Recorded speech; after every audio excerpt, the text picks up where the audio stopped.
ओम नमो भगवते वासुदेवाय।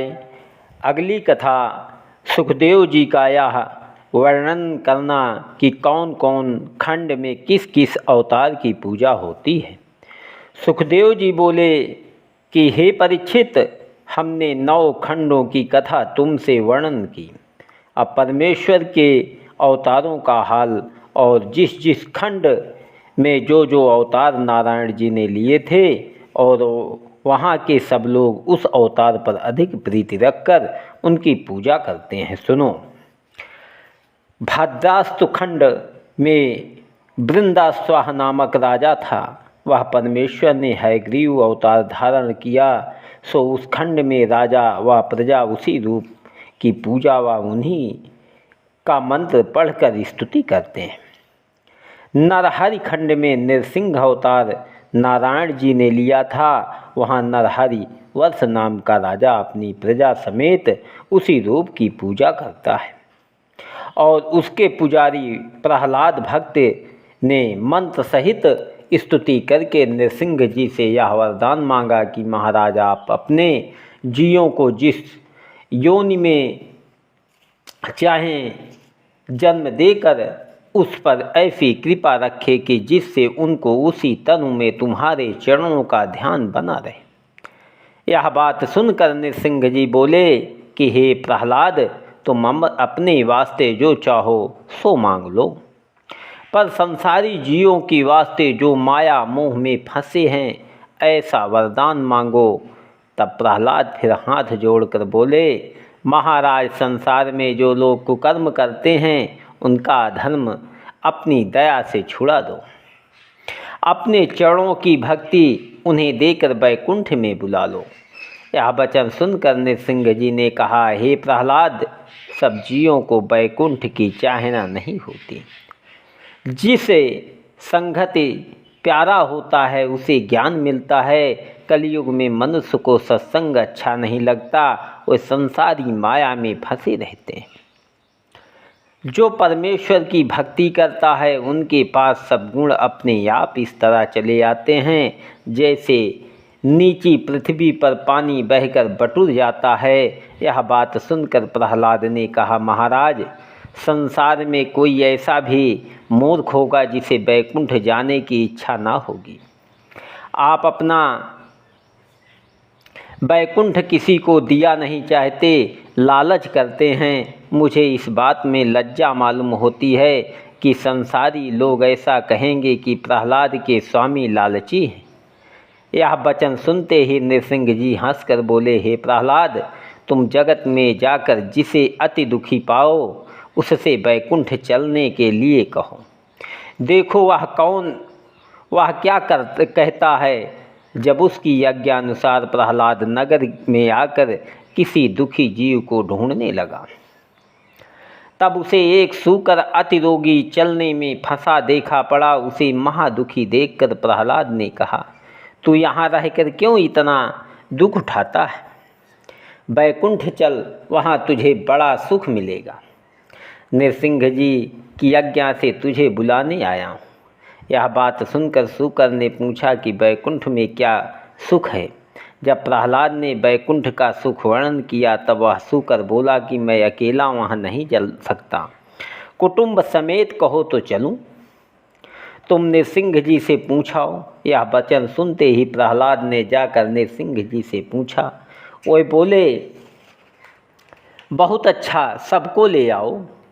जब फिर प्रहलाद ने आकर उस सूकर से परिवार समेत चलने के लिए कहा, तब उस सूकर की स्त्री ने प्रहलाद से पूछा कि वैकुंठ में हमारे खाने के लिए विष्ठा है या नहीं?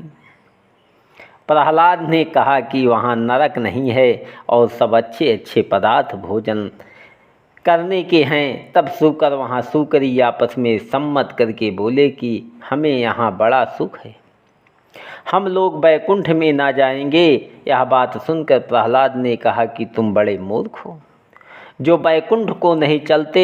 जब यह बात सुनकर सूकर प्रहलाद की ओर घूरने लगा, तब वह दूसरा जीव वैकुंठ में ले जाने के लिए ढूंढते हुए एक वृद्ध मनुष्य के पास जाकर बोले कि तुम बूढ़े हुए बैकुंठ में चलकर वहाँ का सुख भोगो।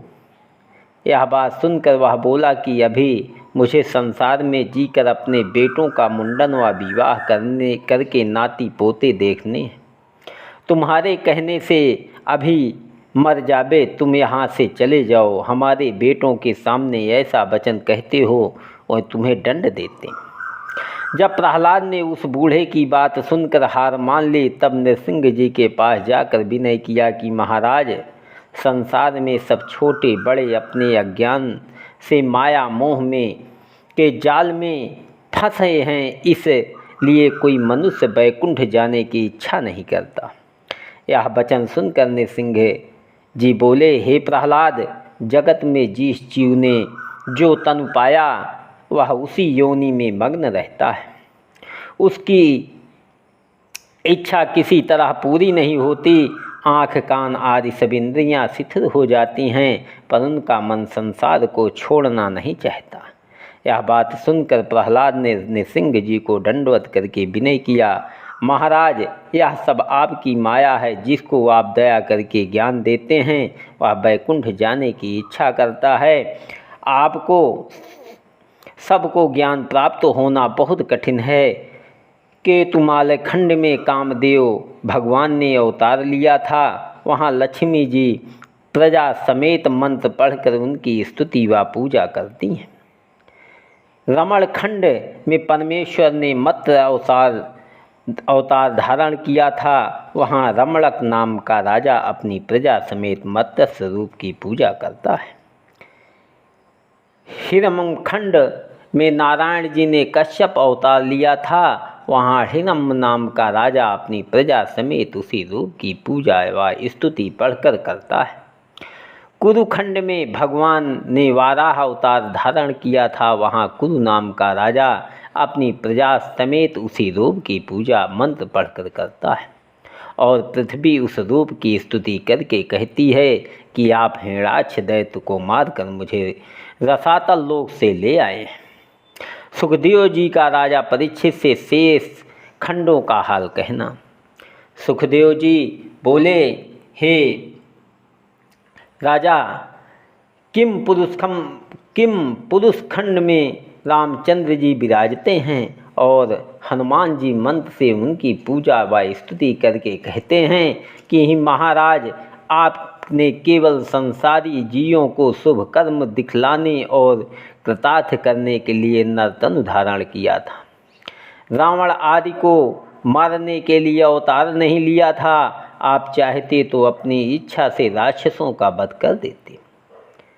आपने वन में जाकर जानकी जी की वियोग में विलाप किया था, सो संसारी जीवों को यह दिखलाया है कि जब मेरे ऐसे ईश्वर पर ब्रह्मा को गृहस्थी करने में दुख हुआ तो जगत में जितने जीव हैं सबको स्त्री व पुत्रादिक से दुख प्राप्त होगा।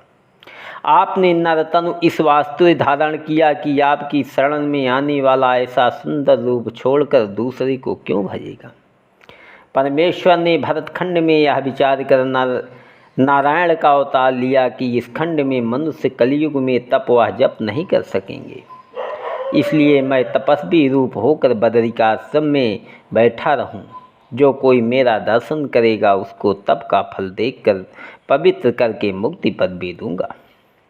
इसलिए अभी तक बदरिका आश्रम में बैठे हुए तप करते हैं। वहाँ नारद जी सांख्य योग से मंत्र पढ़कर पूजा व स्तुति करके कहते हैं कि हे दीनानाथ, संपूर्ण जगत की उत्पत्ति, पालन और नाश करने वाले आप ही हैं। सातों द्वीपों में भरतखंड मध्य प्रदेश है और बहुत पवित्र है। इस खंड में जो जीव जैसा कर्म करता है वैसा दूसरे लोक में जाकर भोगता है। भरतखंड मध्य देश है और बहुत पवित्र है। इस खंड में जो जीव जैसा कर्म करता है वैसा फल दूसरे लोक में जाकर भोगता है। इसलिए कर्मभूमि भरतखंड का किया हुआ पाप व पूर्ण खेत के समान बढ़ता है। भरतखंड के सिवा दूसरे जो 8 खंड है वहाँ सदा त्रेता युग के समान रहता है। कलयुग का अपना प्रवेश नहीं कर सकता। वहाँ के रहने वाले देवताओं की तरह स्त्रियों को साथ लेकर भोग व विलास किया करते हैं। उनको वहाँ सदा वसंत ऋतु व इंद्रलोक के समान सुख बना रहता है, किसी बात का दुख नहीं होता। चारों वर्ण का विचार केवल भरत खंड में है। दूसरे खंड के लोग इतना सुख होने पर भी भरत खंड के मनुष्य को अपने से अच्छा व भाग्यवान मानते। भरत खंड के जीव नारायण जी का थोड़ा सा स्मरण व भजन करने से भवसागर पार उतर जाते हैं और दूसरे खंड व द्वीपों में यह बात नहीं प्राप्त होती। अब आपने बड़ी कृपा करके इस खंड में अवतार लिया तो भी कलयुग के मनुष्य कपट, आलस्य और अभिमान में भरे रहते हैं। उनको संसारी माया में फंसे रहने से आपके दर्शन करने की छुट्टी नहीं मिलेगी। जिस पर आप अनुग्रह करेंगे वही आपके चरणों के दर्शन करेगा। हे परीक्षित, जब देवता लोग स्वर्ग से अपने अपने विमानों में बैठकर मंदराचल पर्वत पर विहार करने आते हैं, तब भरत खंड के मनुष्य को देखकर अपने को तुच्छ समझकर कहते हैं कि हम लोगों को यह सामर्थ्य नहीं है कि इनसे उत्तम पदवी को पहुँच सके।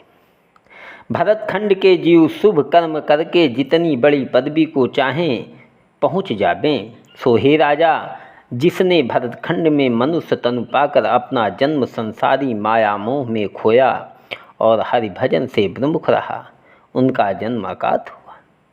उस मनुष्य की वह गति समझनी चाहिए जैसे कोई मनुष्य द्रव्य प्राप्त करने के लिए बड़े परिश्रम से ऊंचे पर्वत पर चढ़कर धन के पास पहुँचे और द्रव्य प्राप्त हुए बिना पहाड़ पर से नीचे गिर पड़े, तो उसका सब परिश्रम वृथा हो जाता है।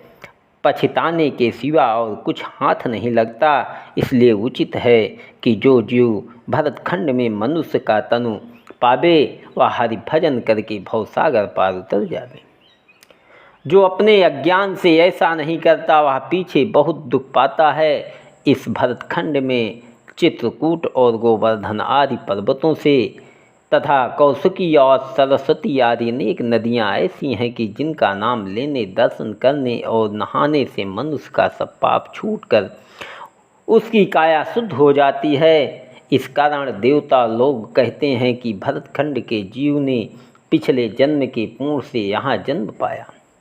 जिस खंड में जन्म लेने और परमेश्वर का भजन करने से मनुष्य तुरंत मुक्त हो जाता है, इलाव्रत खंड की कथा 90 स्कंध में आवेगी। उस खंड में शिवजी पार्वती को साथ लिए 16,000 सहेलियां समेत सदा विहार करते और शेष भगवान की पूजा व स्तुति मंत्र पढ़कर करते हैं।